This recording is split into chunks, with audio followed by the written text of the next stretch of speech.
all for coming to the Macular Vision Research Foundation support site. I think there's a lot of information that we've got to get out there for you. And so we're going to start today, as Susan talked in the beginning, about parts and pieces to the puzzle of life. And how many of you have felt that life is kind of like a puzzle? And you guys can answer. That's all right. You can shake your head if you want. Okay. All right. So one of the things that we're going to talk about, and one of the puzzles that we're going to try to put together today and to work on, is the emotional and social side of macular degeneration. And it's probably the two sides that we don't talk about the most, and yet it's the one that needs to be talked about the most. Because there's a lot of stuff that goes through your mind, and sometimes we don't say it as well as we should. And so we want to kind of cover that side. And what I want to do, to start out with this piece of the puzzle, how many of you remember that day that you were sitting in the chair and the doctor told you you had macular degeneration or a vision impairment? Do most of you remember that day? And normally what happens, when the doctor diagnoses you with something, you're expecting that doctor to say to you, I'm going to write you a prescription. Or better yet, here's some eye drops and it's going to go away. Take them for a week and everything will be fine. That's what most of you expected when you went to the eye doctor that day and you said to them, I'm having trouble seeing. Because throughout your history or throughout your vision history, usually if you had a vision impairment or a vision problem, you went to the eye doctor's office and you usually got new eyeglasses, or maybe you had cataract surgery or some type of medication was given and the problem disappeared. But now you're diagnosed with this macular degeneration, which most of you probably couldn't say the first time. And then you're left to try to figure out, what is this disease and what am I going to do with it? Next to going blind, the fear or thought or the ideal that I am eventually going to have to stop driving is the second fear with everybody that's diagnosed. You feel like you're going to lose your independence. And now you're what? Dependent on somebody else.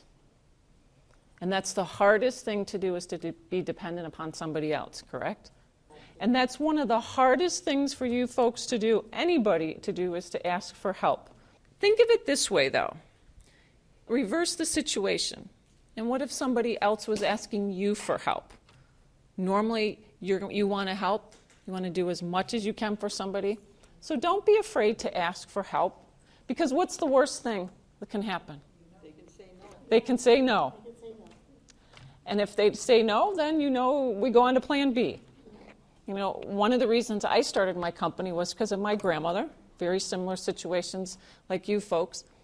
But it was the greatest joy that I could do was to help her, because I couldn't make her eyesight any better, but I could certainly take her to the grocery store or to the doctor's appointment.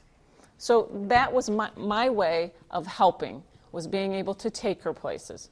One of the other things, though, is you start to find some of the frustrating things for you to do.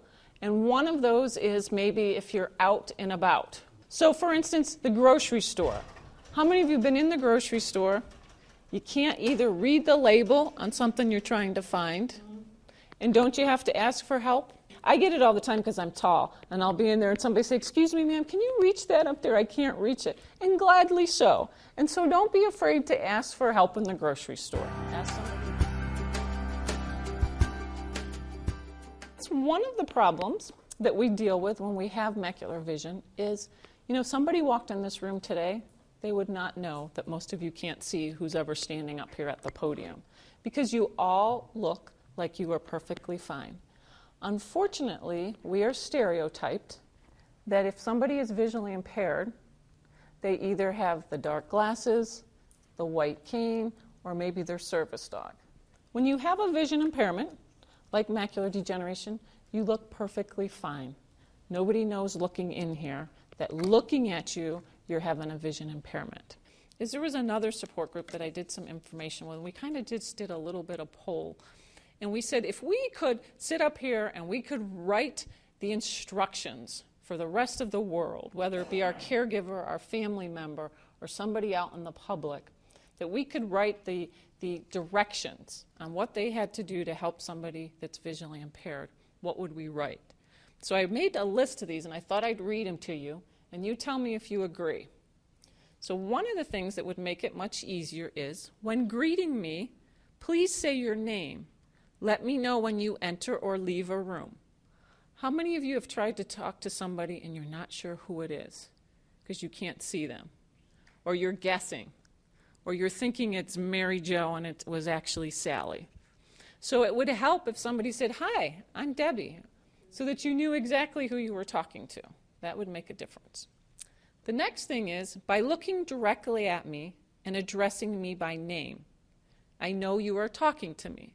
Especially if there's a group of people and I walk up to somebody and somebody can't really see, it would be nice if I say, "Hi, Ann, how are you? It's Debbie." That way, Ann knows that I'm talking to her. Because she may see me standing there and she may hear me talking, but it might be hard to tell if I'm actually talking directly to her. So by addressing somebody by their name would make it easier. This one was a big one. I think this is a lot of the things that go back to what we talked about as far as independence. Let me do as much as I can, even if it takes me longer or if I do it differently than you would. If I need help, I'll ask for it. When providing directions, try to be as specific as possible. Instead of saying it's over there, try saying the milk is over in the second aisle on the left.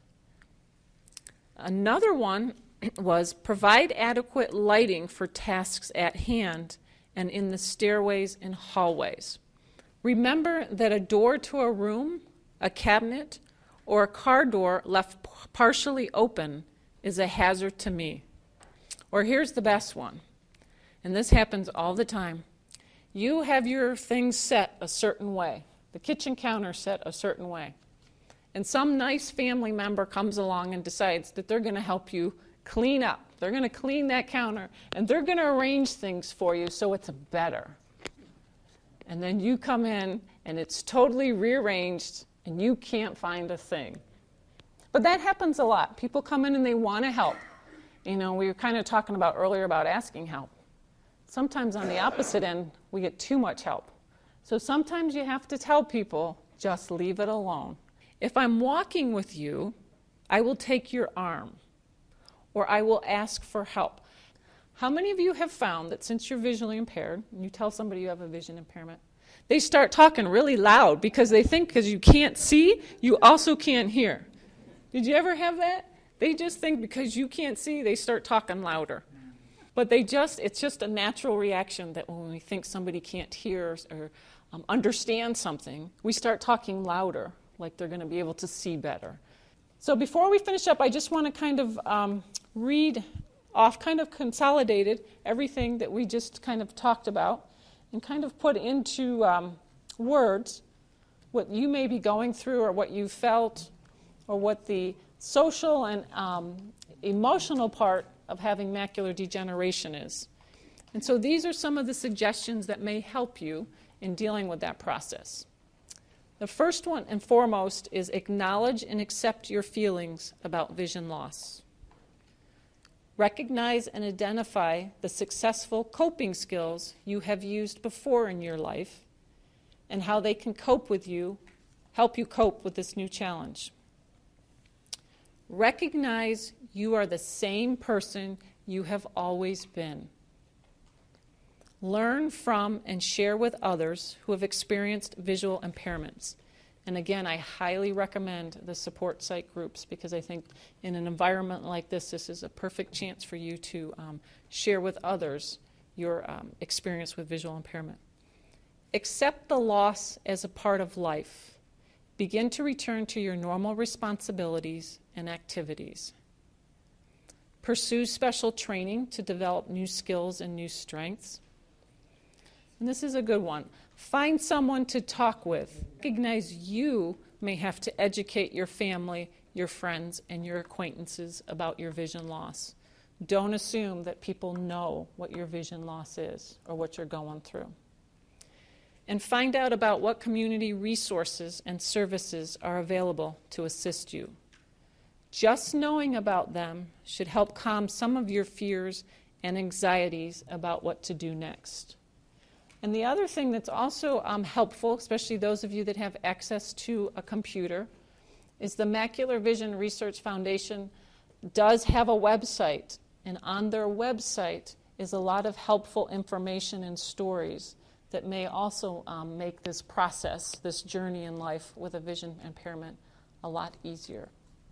So on behalf of Macular Vision Research Foundation, on behalf of Sleeping Murphy over there in the corner, and myself, I want to thank everybody for attending the meeting and for your cooperation. And I look forward to seeing you guys all again real soon. Thank you.